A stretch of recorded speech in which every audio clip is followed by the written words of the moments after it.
The year was 2237, and the massive diplomatic vessel USS Harmony glided silently through space, its sleek white hull reflecting the distant stars. Inside the ship's command center, Captain Eric Howard sat in his chair, his fingers tapping lightly on the armrest. At 45, Eric had spent most of his life as a space diplomat, traveling between worlds and helping maintain the peace that Earth had enjoyed for nearly a century. "Captain, we're receiving a priority transmission from Confederation High Command," said Communications Officer Mary Wilson, her voice steady despite the unusual nature of the message. "They're requesting immediate response." Eric nodded, his calm blue eyes betraying none of the concern he felt. Priority messages were rare in these peaceful times. "Put it through to my private office, Mary."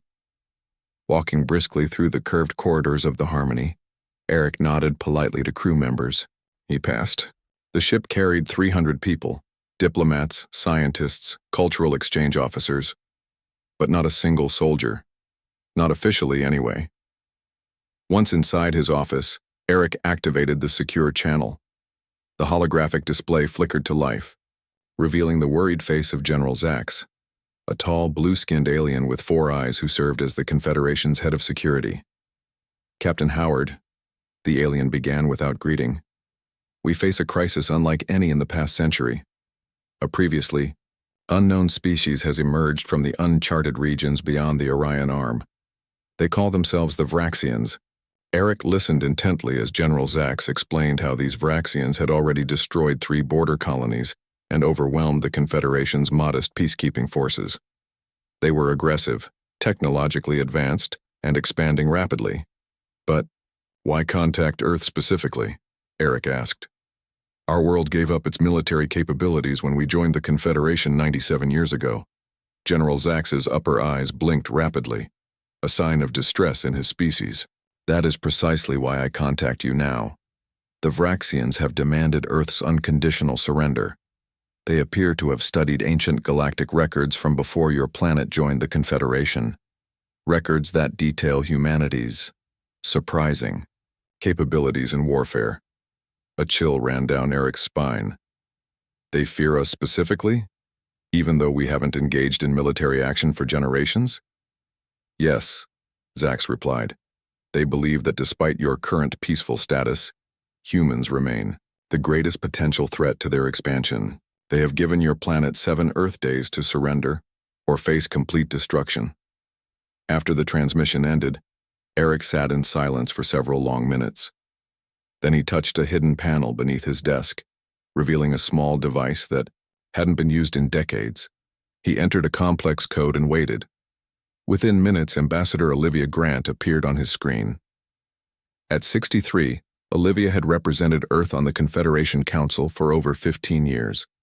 Her silver hair was pulled back in a simple bun, and her eyes, sharp and alert, studied Eric's face. "So it's finally happened," she said softly. "After all these years of peace, someone has decided to test us." Eric nodded. "The Vraxians, new species, aggressive expansion, already hit 3 colonies. They're demanding Earth surrender based on ancient records about our capabilities." A small smile touched Olivia's lips. "How interesting that they found those old records but missed everything that came after." "It seems our deception worked too well," Eric agreed. "The question is, what do we do now?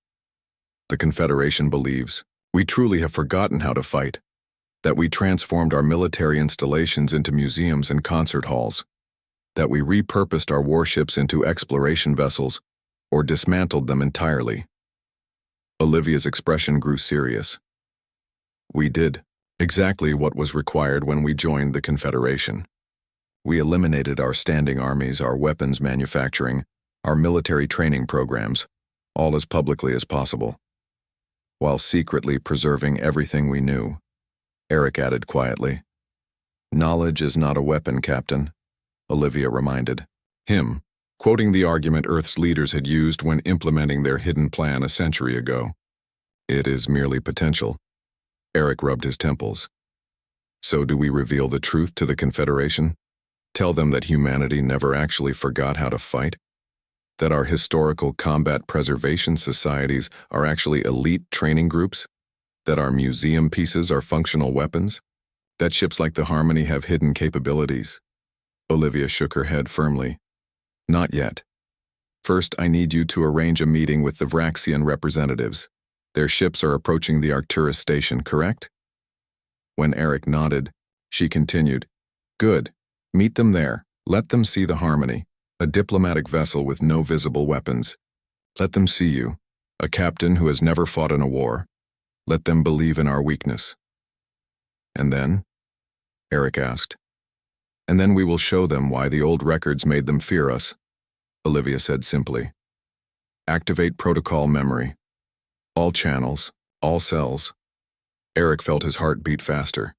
Protocol memory, the activation code for Earth's hidden defense network. The code that would awaken thousands of ordinary citizens who had been secretly trained across generations.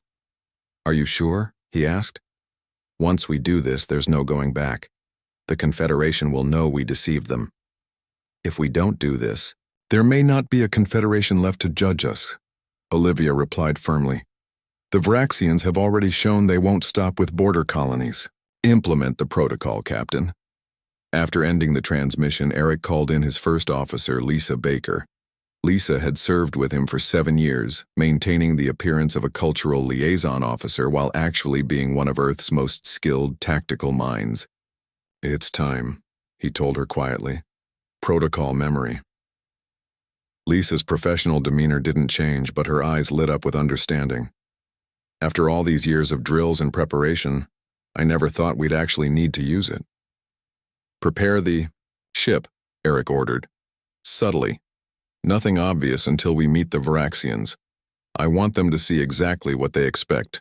A soft, diplomatic vessel crewed by humans who have forgotten the meaning of war. As Lisa left to carry out his orders, Eric turned to the window, looking out at the endless stars. Somewhere out there, the Vraxians were coming, confident they could easily defeat a species that had turned away from violence. Little did they know that humanity had never truly forgotten. They had simply chosen a different path, one that preserved the knowledge of warfare while embracing peace. They hadn't maintained standing armies or built mighty warships. Instead, they had hidden their martial knowledge within cultural activities, combat sports that preserved fighting techniques, historical reenactments that taught strategy, video games and simulations that honed reflexes and tactical thinking. 4. Nearly a century, humans had lived genuinely peaceful lives while passing down, generation after generation, the skills that had once made them feared across the stars. Not because they wanted war, but because they understood a fundamental truth. Those who completely forget how to fight eventually find themselves at the mercy of those who remember. Let them think we've forgotten, Eric whispered to the stars, echoing Olivia's sentiment. Our apparent weakness will be our greatest advantage. The USS Harmony changed course, heading for Arcturus Station. To any observer, it looked exactly like what it claimed to be, a vessel of peace. No one could see the weapons hidden beneath its smooth hull, just as no one could see the warrior's knowledge hidden beneath the crew's peaceful demeanor. The deception had begun. Frank Miller walked through the quiet streets of New Chicago, enjoying the cool morning air. At 52, he looked like any other middle-aged teacher, slightly gray at the temples, glasses perched on his nose, and a worn leather bag slung over his shoulder. To his students at the North American Historical Institute, he was simply Professor Miller, who taught ancient military strategies, 1900-2100, a class most took only to fulfill their history requirements. What his students didn't know was that Frank had never missed a day of combat training in 30 years. His smartwatch buzzed against his wrist with an unusual pattern. 3 short, 2 long, 3 short. Frank stopped walking. His heart began to beat faster. This was the signal he had trained for, his entire adult life but never expected to receive. Protocol memory was active. Frank turned away from the university and headed instead to his modest home. Once inside, he pressed his palm against a hidden scanner disguised as a normal wall panel. The bookcase in his study slid aside, revealing a small room filled with equipment that would shock his history students. Combat gear, communication, devices and weapons designs that hadn't been seen in public for nearly a century. He wasn't alone. Across Earth and its colonies, thousands of ordinary citizens, teachers, doctors, artists, chefs, were receiving the same signal. People who, like Frank, belonged to what the public knew as historical combat preservation societies, but were, in reality, Earth's hidden defense network. In Seattle, dental hygienist Kathy Martinez excused herself from her patient and closed her practice for a family emergency. Within an hour, she was accessing an underground facility where advanced flight simulators had been disguised as historical exhibits. In rural Iowa, Farmer Ben Carter told his wife it was time, a word that made her eyes widen with understanding. By sunset, both had activated the hidden compartment beneath their barn, where 20 small but lethal drone craft had been maintained for decades. On the moon colony, Lisa Daniels stood in her university office, staring at the same signal on her communication device. As chair of the Lunar Historical Department, she had overseen what appeared to be the largest museum of Earth's military history. Now, with a series of commands entered into her computer, she initiated the transformation of that museum. Deep beneath the lunar surface, lights flickered on in massive chambers. Preservation fluid drained from around sleek spacecraft that had never been on public display. Advanced weapons systems, maintained in secret by museum technicians, powered up for the first time since their installation. "Begin awakening sequence," Lisa said into her communication device. "Authorization Daniels Blue 7 Echo." Her assistant, Jordan Hall, entered the office without knocking. "It's really happening," he said, his voice a mix of excitement and fear. "After all these years of training and secrecy," Lisa nodded. "The Vraxians have no idea what they've done. They think they're facing a species that turned away from war so completely that we've forgotten how to defend ourselves. When, in reality," Jordan said, "we've spent a century perfecting the art of war while pretending to forget it." On Mars colony, Samantha Cruz supervised as seemingly ordinary transport ships underwent remarkable transformations. Panels shifted, revealing weapon ports, cargo holds converted into launch bays for small fighter craft. Crew members who had posed as simple transport pilots now sat at combat stations, their fingers moving confidently over controls they had practiced with in secret for years. "Status report," Samantha called out, her voice calm despite the historic nature of what they were doing. "All ships showing green," replied her second-in-command, Alan Parker. "Weapons systems online, shields at full capacity. The EDF Mars fleet is ready." EDF, Earth Defense Force. A name that hadn't been spoken aloud in nearly a century. "What about the Confederation observers?" Samantha asked, referring to the aliens who lived among the human settlements, officially as cultural liaisons, but really to ensure humans remained peaceful. Alan smiled slightly. "They're being quietly contained in their quarters. They're confused but unharmed." "Good." Samantha nodded. "We're not fighting the Confederation. We're protecting it, even if they don't understand that yet." Back on Earth, in the Hidden Command Center beneath what was publicly known as the World Peace Museum in Geneva, General William Cooper watched as reports flooded in from activation cells across the solar system. The elderly man had waited his entire life for this moment, dedicating decades to maintaining Earth's secret defense capabilities. "Sir," said a young lieutenant, "we're receiving transmission from Ambassador Grant on the Confederation Council. Station." Olivia Grant's face appeared on the main screen. "General, what's our status?" "Protocol memory is proceeding exactly as designed," Cooper replied. 97% of all cells have reported successful activation. The lunar fleet will be space-worthy within 6 hours. Mars fleet is already prepared. Earth's orbital defenses are coming online now. Olivia nodded. "And the public?" "We're implementing the prepared announcement schedule. News reports are releasing information in controlled bursts to prevent panic. The cover story remains the same, that these defenses were recently developed in response to the Vraxian threat, not maintained in secret for generations." "And the Confederation representatives on Earth?" Cooper's expression remained neutral. "They're being handled diplomatically but firmly. We're explaining that Earth had contingency plans that were never technically in violation of our treaty. Knowledge and planning aren't the same as maintaining standing armies, which we never did." Olivia sighed. "It's a fine line, General. One, the Confederation Council may not appreciate." "Perhaps," Cooper conceded. "But if we don't stop the Vraxians, there may not be a council left to judge us." Meanwhile, aboard the USS Harmony, Captain Eric Howard entered a code sequence into his private terminal. Throughout the ship, subtle changes began to occur. Hidden compartments opened, revealing weapons to crew members who had trained with them in simulation, but never touched the real things. The ship's structural configuration shifted slightly, armor plates sliding into place beneath the smooth diplomatic exterior. The ship's doctor, Karen Phillips, entered the bridge, carrying a small medical case. Without a word, she opened it and began distributing small devices to the bridge crew. "Neural enhancers," she explained when she reached Eric. "They'll help you process information faster during combat. We've had them in storage since we launched, but they've never been activated." Eric took the small device and placed it behind his ear, where it adhered to his skin. Immediately, his senses sharpened.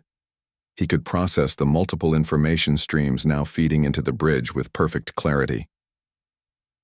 "How long until we reach Arcturus Station?" he asked. 3 hours, Captain," replied the navigator. "And the Vraxians? Their fleet will arrive approximately 2 hours after us." Eric nodded. "Perfect. That gives us time to evacuate the civilians and prepare the station." He turned to his communications officer. "Contact Arcturus. Tell them we're coming to help with evacuation efforts. Don't mention anything else." As the Harmony sped toward its destination, Eric couldn't help but reflect on the irony of their situation. For almost a century, humanity had lived in genuine peace. They hadn't built warships or raised armies. They had truly embraced diplomatic solutions and cooperation, but they had never forgotten how to fight. They had preserved that knowledge, hidden it within their culture and education, maintained it through generations, not because they wanted war, but because they understood that completely forgetting how to defend yourself was the surest way. To eventually need that forgotten knowledge, the deception was over. The awakening had begun. The Arcturus space station hung like a silver star against the blackness of space. Built as a trading hub between various species of the Galactic Confederation, it was home to over 20,000 civilians from dozens of different worlds. None of them had ever expected to be in danger. Captain Eric Howard stood at the viewport of the USS Harmony, watching as the last civilian transport departed from the station. They had managed to evacuate everyone within the 2-hour window before the Vraxians arrived. Now the station appeared deserted, but it wasn't. "All teams in position," reported Lisa Baker, her voice crisp and professional. Like the rest of the crew, she had changed from her diplomatic uniform into a sleek combat suit. "Vraxian ships will exit hyperspace in approximately 10 minutes. Eric nodded. "Send the signal to Admiral Summers. Operation False Memory is now active." Far from Arcturus, hidden in the shadow of Saturn's rings, Admiral John Summers received the message aboard his flagship, the Defender. For decades, this ship had been disguised as a deep space research vessel, its weapons and combat systems hidden beneath scientific equipment and sensor arrays. Now that disguise had been shed. "All ships prepare to move," John commanded. Around him, the bridge crew, people who had spent their careers pretending to be scientists and explorers, worked with the smooth efficiency that came from years of secret training. The Earth Defense Force fleet emerged from hiding, 50 ships, of various sizes that had been concealed throughout the solar system. Some had been disguised as research vessels. Others had been hidden in underground bases on moons and asteroids. All had been maintained in perfect working order by generations of humans who understood the importance of remembering how to fight, even in an age of peace. "Set course for Arcturus," John ordered. "Maximum speed." Back at Arcturus, the Vraxian fleet appeared in a flash of light. 12 massive warships, each bristling with weapons, approached the station. Their design was unlike anything humans had seen before. Angular, with glowing red energy patterns pulsing along their black hulls. The largest ship moved ahead of the others. A communication signal beamed toward the station, and the seemingly defenseless USS Harmony. On the Harmony's bridge, Eric gestured for the communications officer to accept the transmission.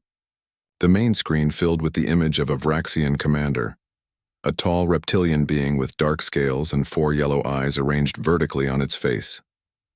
"I am Supreme Commander Krell of the Vraxian Empire," the alien announced, its voice translated by the ship's computers. "You have been warned of our coming. Your surrender was demanded. Where is your fleet? Where are your defenses?" Eric stepped forward, his expression carefully neutral. "I am Captain Eric Howard of Earth. I'm afraid there must be some misunderstanding. Earth hasn't maintained a military fleet in nearly a century." The Vraxian commander's upper eyes narrowed. "Do not play games, human. Our records show that your species was once known for its fighting capability. You cannot have forgotten how to wage war."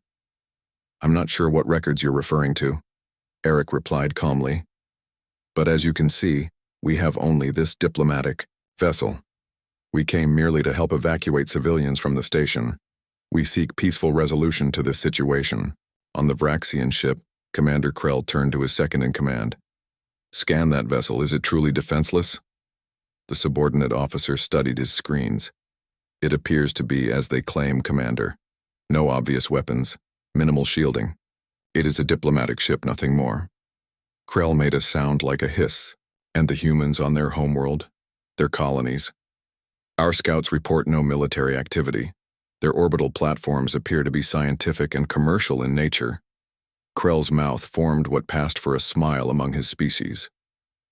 "Then the records were wrong. Or perhaps this species has truly grown soft in their century of peace." He turned back to the screen. "Human, here are my terms. Your world will submit to Vraxian rule. Your resources will serve our empire. Your people will accept their place as a subject race. These terms are generous. Accept them, or be destroyed." Eric maintained his calm demeanor. "I'm not authorized to accept such terms, Commander Krell. Perhaps we could arrange a meeting. I'm sure we can find a peaceful solution that benefits both our peoples." "There is nothing to discuss," Krell snarled. "You have 1 Earth hour to communicate with your leaders and accept our terms. After that, we will destroy this station as a demonstration of our power. Then we will proceed to your colonies and finally to Earth itself." The transmission ended abruptly. Eric turned to his crew, his expression changing from diplomatic calm to focused determination. They took the bait. "Communicate with Commander Foster's team on the station." On Arcturus Station, Commander Diane, Foster and her team of 20 specialists moved quietly through the seemingly abandoned corridors. Each wore a stealth suit that shielded them from most scanning technologies. Each carried equipment that had been developed in secret over many decades. "Captain Howard confirms the Vraxians believe we're defenseless," Diane told her team as they gathered in the station's central hub. "We have 1 hour to implement our part of the plan." She pointed to the holographic map of the station. "Team Alpha, you'll access the main communication array. When the signal comes, you'll broadcast the disabling frequency to the Vraxian fleet. Team Beta, with me. We're going to place the phase disruptors on these key points around the station. Team Gamma, remain here as our backup and coordinate with the Harmony." Meanwhile, Lieutenant Paul Garcia sat in a small control room on the far side of Arcturus. Around him, communication specialists worked to send coded messages to the other species who had been threatened by the Vraxians. "The Tellarites have responded," one specialist reported.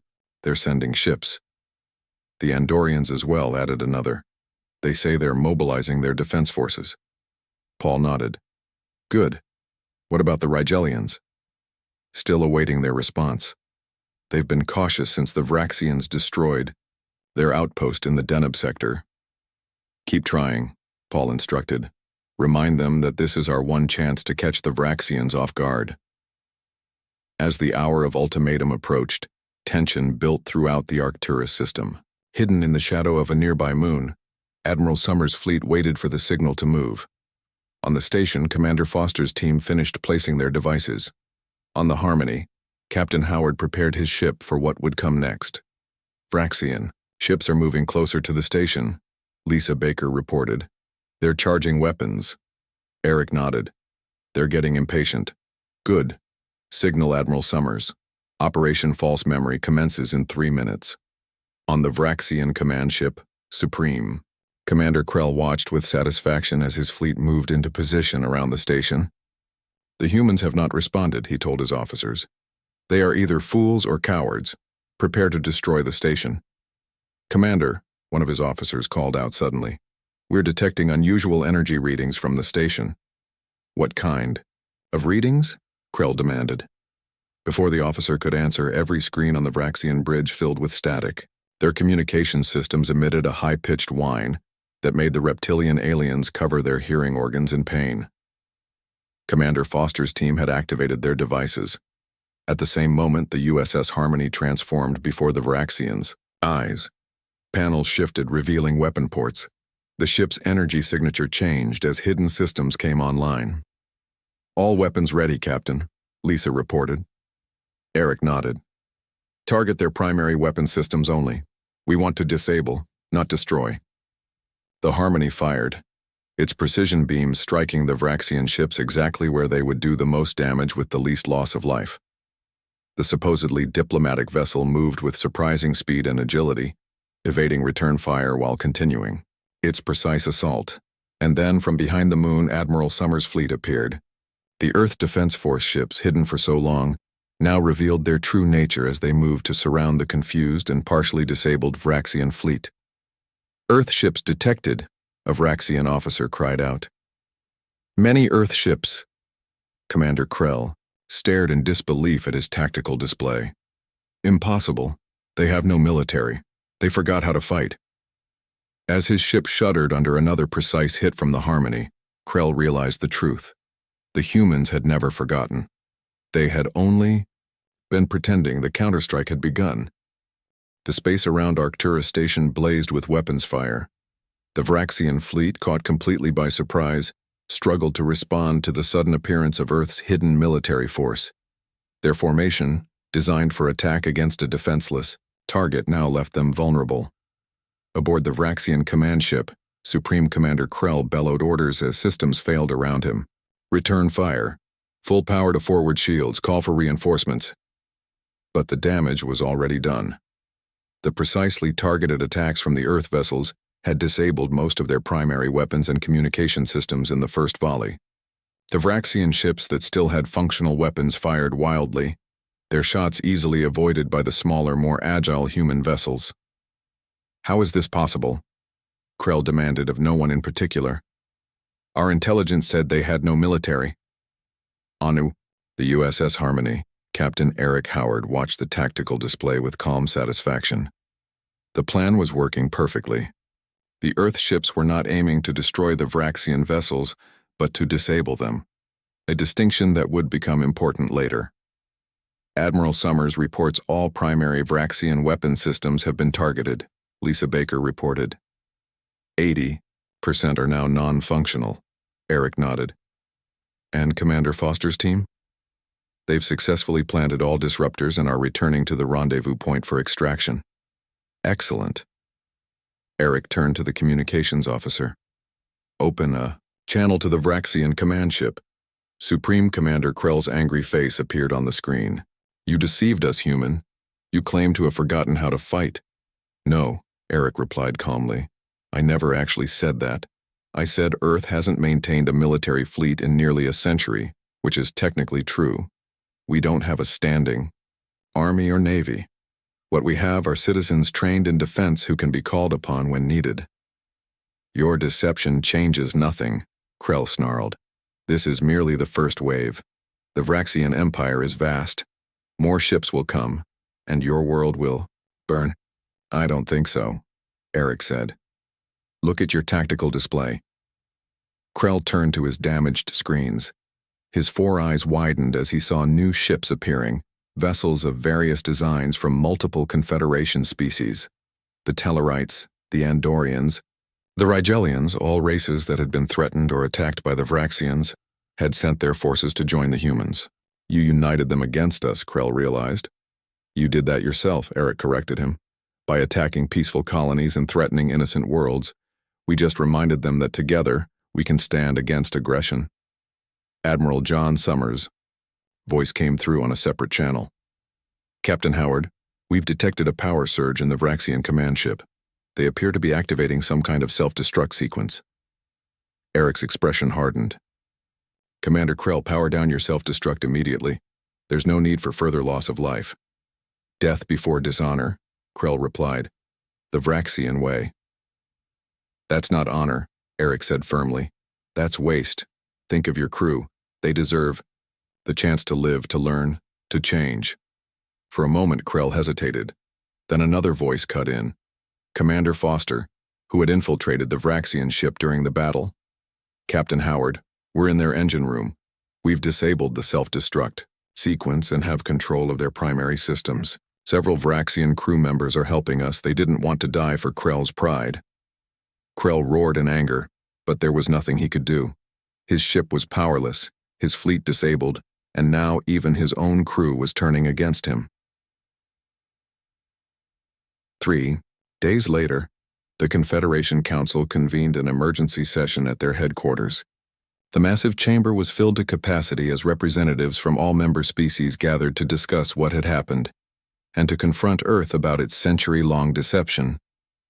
Ambassador Olivia Grant stood before them, her silver hair gleaming. Under the lights, her expression composed but unapologetic. Beside her stood Captain Howard, Admiral Summers, and several other key figures from Earth's hidden defense network. The Council President, a tall, blue-skinned Andorian, spoke first. Ambassador Grant, while we acknowledge Earth's crucial role in defeating the Vraxian threat, we cannot ignore the fact that your world has been maintaining secret military capabilities in violation of your membership agreement. Olivia stepped forward. With respect, Madam President, I must correct that statement. Earth never violated the letter of our agreement. We disbanded our standing armies. We converted our military bases into civilian facilities. We did not manufacture weapons of war. Yet you clearly had weapons, the Rigelian representative pointed out. We all saw them. What we had was knowledge, Olivia explained. Knowledge preserved through generations, hidden within our culture, education, and civilian infrastructure.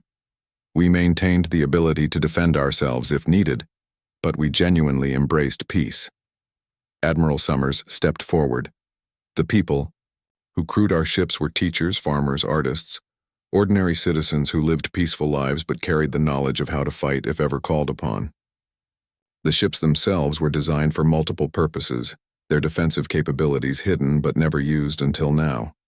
A clever distinction, the Tellarite representative grumbled, but a distinction nonetheless.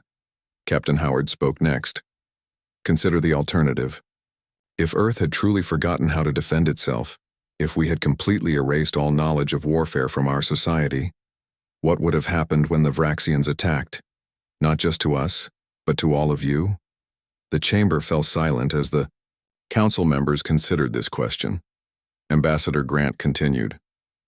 We believe there is a middle path between maintaining aggressive military forces and being completely defenseless. Earth chose that path. We preserved the knowledge of warfare while truly living in peace. We didn't want to fight. We simply remembered how, just in case. In the days that followed, debate raged throughout the Confederation. Some members called for Earth to be sanctioned for its deception.